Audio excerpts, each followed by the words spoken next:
Welcome to another episode of the Archives with Adam and Fab. Well, Adam and RJ today. Today we got a special guest, Eryk, your boy, Anders. How you doing, man? Man, I'm doing awesome. And yourself? Thank you guys for having me. For sure. So let's go and kick this thing off. I mean, you played on a national championship team with Alabama, UFC. You started in Cobra Kai. I want to talk about that the time at Alabama, man. You guys had what looked like the starts of the team that started even getting those national championships there for Coach Saban. Yeah, it was an awesome experience to go through that. Because just like playing any other sport, like you learn a lot of life lessons, a lot of lifelong friends and stuff. So, a lot of things that I learned there, translate directly into MMA. So, I think without that time, maybe, I don't cross all the T's and dot all the I's when I'm preparing for a fight. For sure. You still talk to Coach Saban to this day? Man, that guy's so busy, not so much. You know what I mean? He's always out recruiting if he's not coming up with the game plan or, doing all that stuff. So, yeah, he's got his hands full over there in Tuscaloosa, Yeah, it's big, man. It's big. I mean, you guys had a stacked team. I mean, Dante Hightower, yourself, Eddie Lacy. I mean, Mark Ingram, I think, at that time, right? Yeah, Mark Ingram, yeah. He won the Heisman my senior year. Yeah, there you go. RJ, I know you had some questions about UFC. You want to go ahead and hop on real quick? Oh, yeah. Hey, man. How are you? What's going on, brother? Good. Yeah, so just had a question. One of my questions for you was, for your fight on June 10th, do you have an idea of what your walkout song will be? No, I think every camp, like the vibe is different, the energy is a little bit different. So, I think, depending what kind of mood I'm in, you know what I mean?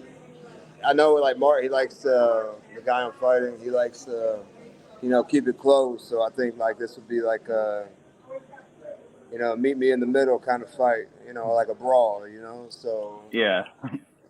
Maybe something like the Terminator theme or, something like that, something to kind of get you in the mood to, like, get down, Right. Sure.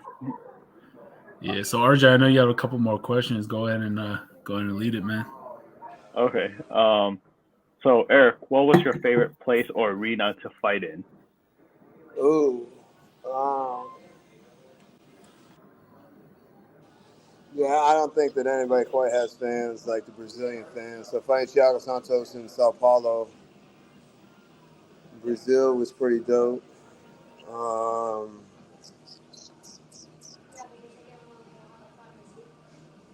Vegas, I fought in T-Mobile, but I lost, so that fight sucks. I don't know, dude. Yeah, I probably have to go to Sao Paulo, dude. It's pretty loud. Yeah. It seems like a pretty crazy atmosphere over there. Yeah. They're screaming and telling you you're gonna die on your way to the ring. It's not that deep. This is a sport. Sure. Right.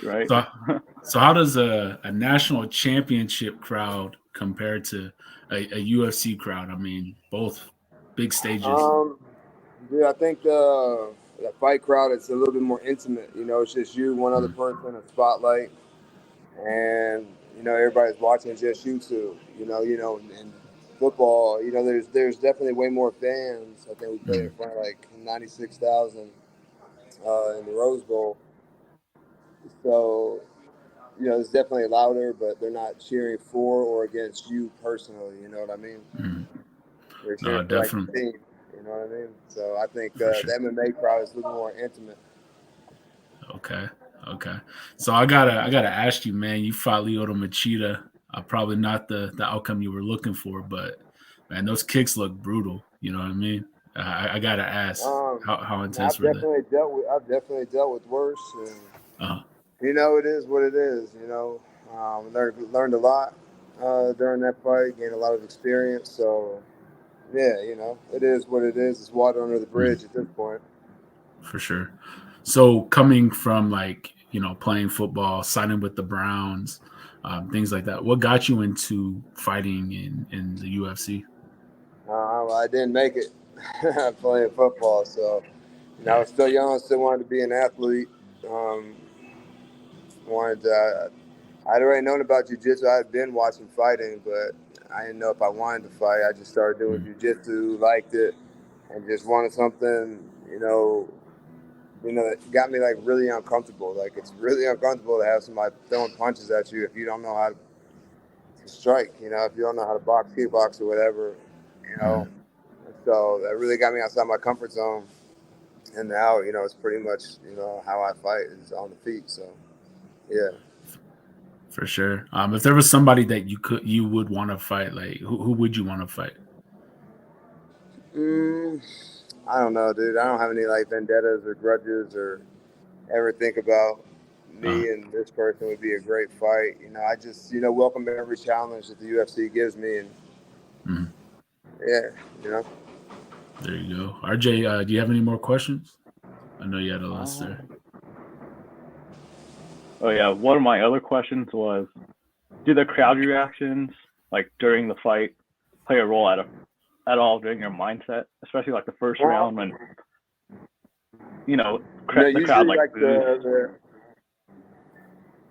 So what? Boos? Yeah. You don't even want to hear them boo you, but when you hit somebody, you can feel if you touch them.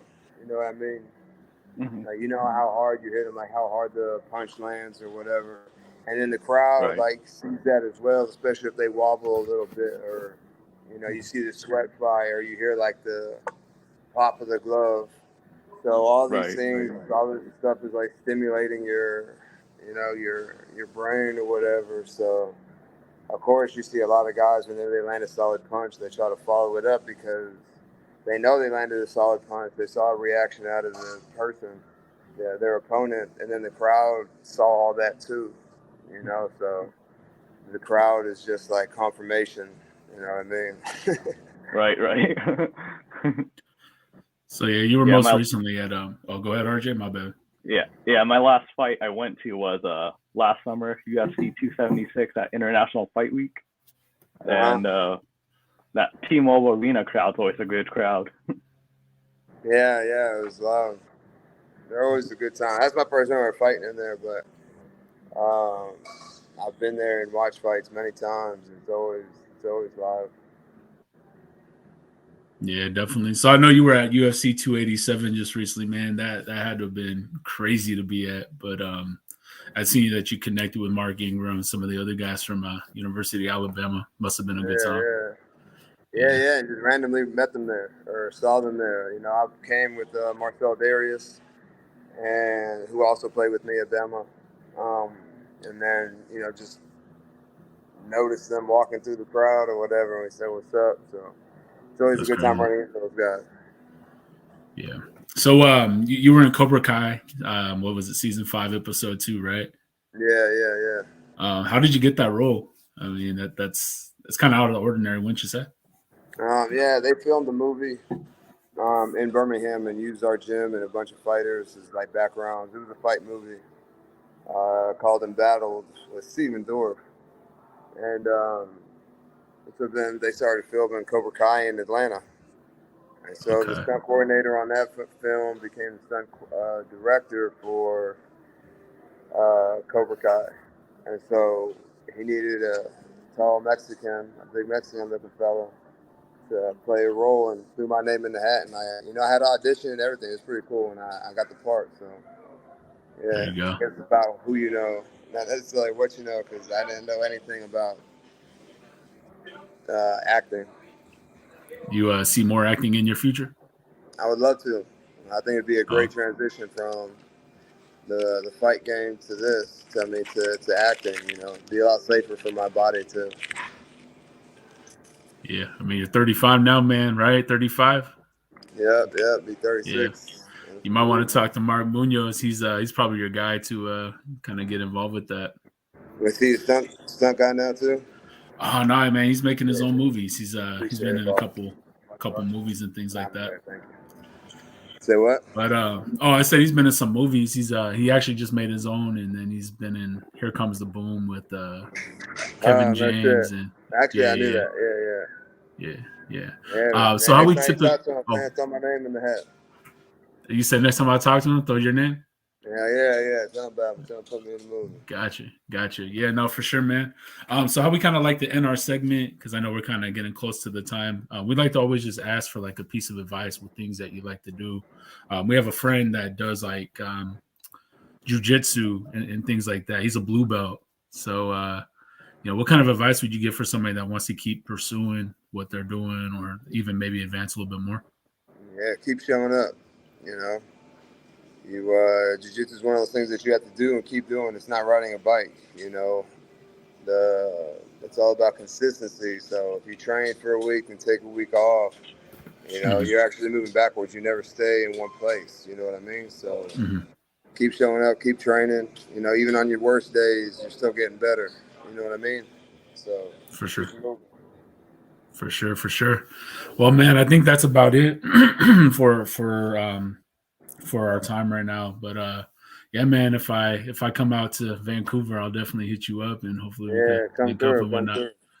For sure. All right. Well, we appreciate you coming on, and you have a great rest of your night. All right. I appreciate it, brother. All right, man. All Take right. care. Good luck, man. Thank you.